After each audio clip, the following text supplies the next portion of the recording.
हर हर महादेव। दोस्तों, जैसा कि आप सभी को ज्ञात है कि पितृपक्ष चल रहा है, ऐसे में आप भी अपने पितरों को प्रसन्न करने की सोच रहे हैं। तो घर पर जैसा कि महिला को पीरियड इत्यादि आ गए हैं, तो पीरियड के कितने दिनों बाद उसे पूजन करना चाहिए पितरों का संपूर्ण नियम जानकारी आप सभी के लिए इस वीडियो में लेकर के आई हूँ।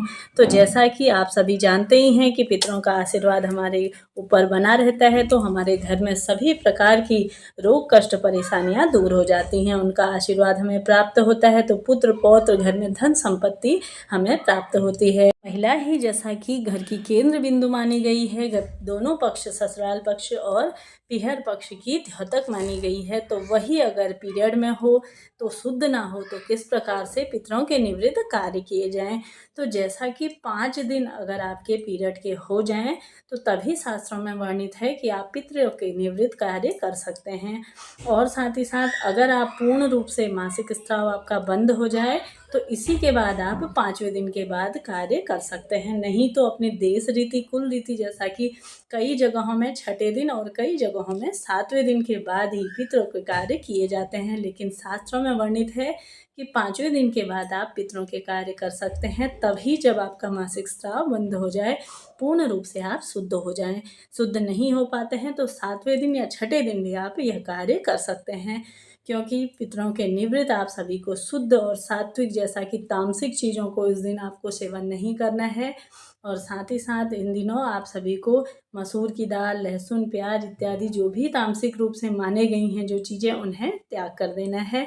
साथ ही साथ जिस दिन ऐसा कि आपके घर में आपके पितृपक्ष, जिस दिन आपके श्राद्ध पक्ष है, उस दिन आप सभी को चाहे कोई सा भी दिन हो, गुरुवार हो, हफ्ते में कोई सा भी दिन पड़ रहा हो, अगर आप पीरियड में हैं तो आपको बाल धोकर ही पितरों के निवृत्त कार्य करने हैं। पूर्ण रूप से स्नान आदि करना है, बालों को धोकर पूर्ण रूप से साफ और स्वच्छ होकर ही आप सभी को पितरों के निवृत्त कार्य करने चाहिए, क्योंकि माना जाता है हमारे पितर रुष्ट हो जाते हैं तो हमें कई कष्टों का सामना करना पड़ता है।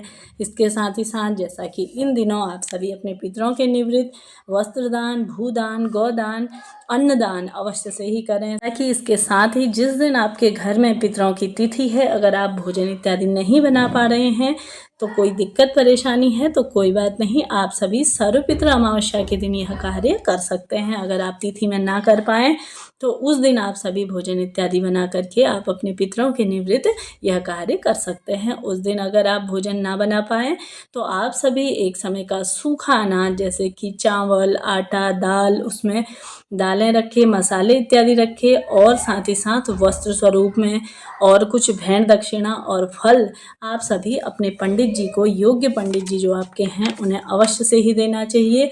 ऐसे पंडित जी को दें जिनको इसकी ज़रूरत है। और साथ ही सर्वपितृ अमावस्या के दिन आप यह कार्य अवश्य से कर दीजिए पूर्ण रूप से। जैसा कि हमारे पितृ जानते ही हैं हाँ कि हमारी स्थिति क्या है, तो क्षमा प्रार्थी होकर के आप इसे दान कर दीजिए। इस तरह से भी आप अपने पितरों के निवृत्त कार्य करते हैं तो उनका आशीर्वाद हम पे सदा सर्वदा बना रहते हैं।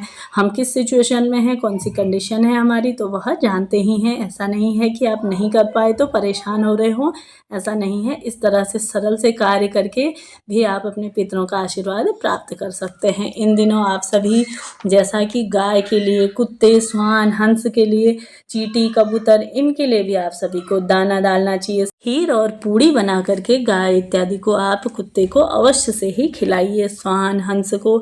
इससे भी आपके पितरों को मोक्ष की प्राप्ति होती है और साथ ही साथ आप पे हमेशा उनका आशीर्वाद बना रहता है।